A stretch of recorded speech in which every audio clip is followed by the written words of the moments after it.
เงินเอาเงินยังมีผู้ใหญ่ใจดีเพิ่น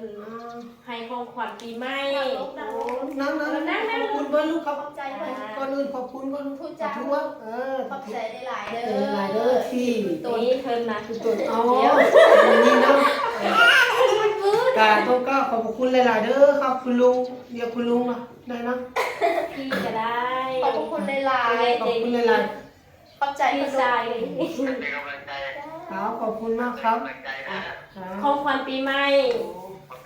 ครับขอบคุณหลายๆครับที่เอ็นดูเมตตาลูกหลานโดยนั่นไหนลูกโอ้โหขอบคุณเพื่อนเลยจะทุกเพื่อนไว้ที่เพื่อนเอาให้ไว้ บ่มีเงินจักกีบได้เงินแล้ว ช่วงนี้ก็ซอดอะไรฮะแหละแล้วก็ได้ ขอบคุณ ขอบใจหลายๆที่ แล้วก็ เอ็น ขอบ ดู คุณ เนาะ หลานๆนะที่เอ็นดูลูกหลาน งาม จะ แท้ หูว่าที่ตอบแทนคุณได้ไหน ผู้เป็นว่าก่อนได้ ที่จะขอบคุณหลานๆนี่หูนะที่ว้าคือกันโดยขอบคุณหลายๆครับครับขอบคุณหลายๆครับ โซเงินแน่อีลาได้ใบหยังลูกอีลาได้ใบหยังอีลาเคยมีบ่อีลาเคยได้บ่ลูก บ่เค บ่ ย เคยหรอแม่นบ่งามแท้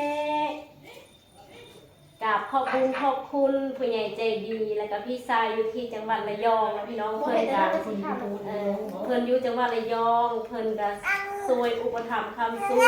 ช่วยเหลือสาวจ้อยมาตลอดและให้กำลังใจมาตลอด แล้วอันนี้ก็ต้องกราบขอบคุณเพิ่นหลายๆขอให้สุขภาพเพิ่นแข็งแรงร่ำรวยขอให้หน้าที่การงานเพิ่นก็ราบรื่นทุกประการ ทุกประการ ผู้รักผู้ใหญ่เอ็นดูแล้วก็ให้มีแบบขอให้น้องมาหรือว่า ขอให้หายเร็วๆพยาธิโรคาอย่าให้มาใกล้มาเบียดเลย ขอให้สิ่งดีๆเข้ามาตลอด ไอ้อย่างก็ไปหาหมอทุกอาทิตย์หรือเปล่าพี่หรือว่าทุกเดือนน้องหมาทุกอาทิตย์ อ๋อน้องหมาเพิ่นเป็น แมนน้องหมาเพิ่นย้อนว่าฮักหมาหรือว่าฮักซับที่เฮาเลี้ยงเนาะราคาแพงสำหรับเพิ่นยังบ่ได้คิดอีหยังเลยนะมี เดิ แต่ นมาพี่ไว้ ไป ไว้ หาหม ดู อ มาพี่ ดูแลเขาดีเลยไอ้อย่างก็ บึกก็ ถ้าหนูไปลกมันเนาะวันหนึ่งโดยหนู 180 บาทหรือว่าเซน80กับ50บาทเกือบ2เซน หมายถึงค่าหมูค่าหมู ค่าหมอ ไปเทื่อนึงนะ ต่ออาทิตย์หนึงแม่นบ่ และน้องหมาเพิ่นเป็นอย่างขออนุญาตถามนะขออนุญาตถามหน่อยครับว่าน้องหมาของคุณลุงเรียกคุณลุงแล้วกันว่าคุณลุงเป็นยังไงอาการเป็นไงหรือว่าแบบว่าเพิ่นเป็นโรคอะไรฮะ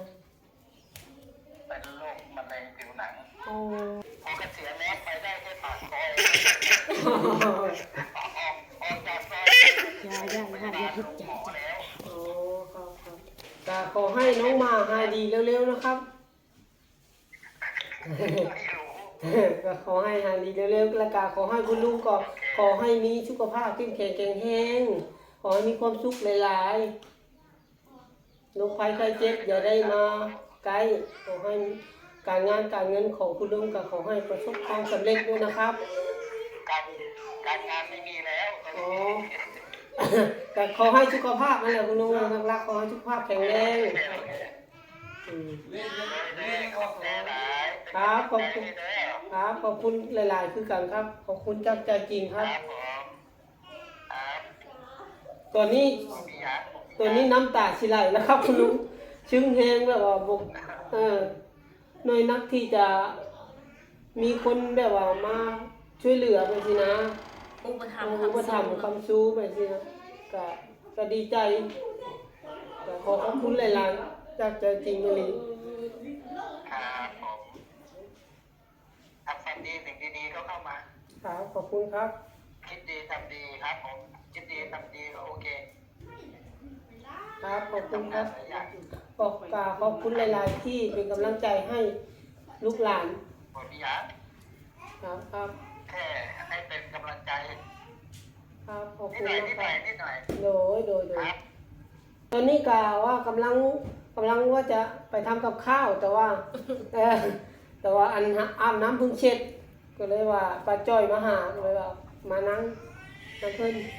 อีกอย่างก็ทำงานแล้วก็แบบทำงานบ้านทำงานนอกหมู่นอกบ้านทำทุกอย่างทำกับข้าว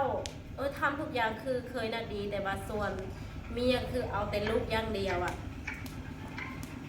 บางครั้งนะหนูยังอิจฉาเขาเลยนะแบบอิจฉาย้อนว่าเขาทำทุกอย่างอ่ะแต่มาถึงชีวิตหนูอ่ะหนูทำทุกอย่าง จะเอ๋ จ้าเอ๋ จะเอ๋ ขอบคุณค่ะขอบคุณกันแล้วขอบคุณกันแล้วเอ๊ะ นอนเลยตัวเลย ค่ะนี่แหละค่ะที่หนูก็ต้องกราบขอบคุณหลาย แต่คอยไปเย็กไข่มดแดงยังบ่ได้เลย ๆบูฮูเลยจักสีเราแบบอ่ะโดยค่ะค่ะหนูอ่ะรู้สึกว่าโชคดีที่สุดโชคดีที่สุดตั้งแต่จุดเริ่มต้นของหนูตั้งแต่หนูทำคลิปหนูยังไม่มีคลิปยังไม่มีส่งเป็นของตัวเองก็มาอยู่ในส่งไอเตียงข้ามเนาะกับพี่ก็ติดตามมาตลอดแล้วก็เคยช่วยเหลือมาตลอดบุญคุณนี่โมโหว่าสิตอบแทนจังใดพี่น้องเอ้ยตั้งแต่นับตั้งแต่คืนเฮือนนับตั้งแต่คืนเฮือนใหม่เนี่ยก็เพิ่นก็ซื้อปูที่นอนซื้ออะไรทุกอย่างที่ในคืนเฮือนใหม่ที่สองซื้อปั๊มน้ำ เดี๋ยวมันเป็นเหตุถูกวิสัยเข้าใจไหมเป็นเหตุวิสัยที่ไม่ได้วางแผนจ้ะ ทีนี้ต้องรีบขึ้นแล้วแล้วแต่มีเงินไม่มีเอาเดี๋ยวโอเคเดี๋ยวช่วยให้ นี่เลย แล้วจะได้สบายใจปั๊มน้ำทำไงงานมันต้องเร่งช่างก็ต้องท ค่ะ ำไงดีถามหัวเขาบอกไม่ดีผมไม่งั้นเดี๋ยวซัพพอร์ตไปก่อนสิ่งที่หวังไม่ใช่ไม่หวังแม่ช่วยนะตามที่บอกให้ทำดีคิดดีพูดดีต่อไปนี่คือหวังนะ จ้ะ เข้าใจไหม ค่ะ ที่ซัพพอร์ตให้กำลังใจเพื่อหวังตัวนี้ไงให้เรารักษาความดีเหมือนเกลือรักษาความเค็มก็เหมือนที่บอกนะว่าหมามันเห่างานเดินเข้าบ้านหมู่บ้านเนี่ยหมาเห่าสองหลังนะไปยืนทะเลาะ สาธุไว้ลูกไว้สบายดีเพิ่นไหมลูกงานไหมเนาะลูกอาบน้ำแล้วเหรอลูกลูกอาบน้ำแล้วพอถามนี่นะลูกอาบน้ำแล้วโอ้ยล้มเลยตัวไปไว้ลูกขึ้นนอนไว้ขึ้นนอนพุ่นไว้กะมื้อนี้กะรู้สึกดีใจป้าปลื้มดีใจหลายพี่น้องดีใจแฮงๆที่มีผู้หลักผู้ใหญ่ใจบุญเนาะเพิ่นช่วยอุปถัมภ์คำชูด้วยเงิน 1,000 บาทพี่น้องเอ้ยเพิ่นอีต้นเคยน่ะดีเพิ่นช่วยเคยน่ะดีมากก็ป้าจ้อยก็กำลังลมน้ำเพิ่นอยู่เนาะพี่น้องเนาะโอ้ยจ้าค่ะยิ้มวันนี้มาให้พี่น้องเอ้ย ดีใจแห้งเนาะลูกเนาะน้องอลิสาก็ดีใจแห้งก็นะพี่น้องเอ้ยเคยน่ะดีก็ดีใจเนาะที่เพิ่นเอ็นดูแล้วก็อุปถัมภ์ความสู้เคยน่ะดีด้วยเงิน 1,000 บาทก็ถือว่าสำหรับคนอื่นอาจสิว่าน้อยเนาะแต่สำหรับเคยน่ะดีถือว่าหลายแล้วพี่น้องเอ้ยเงินซ้ำนี้ก็ได้เพราะว่าถ้าว่าไปหานี่สิครึ่งเดือนบ่ได้อย่างสิได้ 1,000 นี่ได้พี่น้องเอ้ยเคยน่ะดีหาดีบ่ได้ซ้ำตอนนี้ป้าจ้อยก็กำลังสิเมื่อคือนาดีก็ต้องกราบขอบพระคุณเพิ่นเนาะอีกครั้งหนึ่งที่เพิ่นช่วยอุปถัมภ์ความสู้แล้วก็เอ็นดูเคยนาดีเนาะก็ขอขอบคุณหลายๆก็ต้องกราบขอบพระคุณเพิ่นแล้วก็กราบขอบพระคุณ FC ทุกท่านนํที่เข้ามาติดตามรับชมแล้วก็เป็นกำลังใจให้เคยนาดีมาโดยตลอดพี่น้องเอ้ยก็บ่ที่บ่ปะบ่ทิ่มเคยนาดีก็ต้องกราบขอบพระคุณจากใจจริงอีกครั้งนึงตอนนี้ก็เคยนาดีก็กำลังว่าสิไปเฮ็ดแต่งอยู่คือกินนี่แหละพี่น้องเอ้ยเพราะว่ายังบ่ทันกินข้าวเพราะฉะนั้นกินข้าวแลงเนาะพี่น้องเนาะตอนนี้ก็เวลา 6-7 โมงนี่แหละกำลังว่าสิค่ำก็หากะมาแต่ขวางแห่พี่น้องเอ้ยขวางแห่หาปลาได้มาน้อยนึงก็ดีพอได้อยู่ได้กินอยู่พี่น้องเอ้ยไปหาอยู่หากินก็เล็กๆน้อยๆนี่แหละ ก็สุดท้ายนี่ก็บ่มีหยังหลายแล้วพี่น้องเอ้ยก็มากราบขอบพระคุณ FC เนาะทุกท่านแล้วก็กราบขอบพระคุณ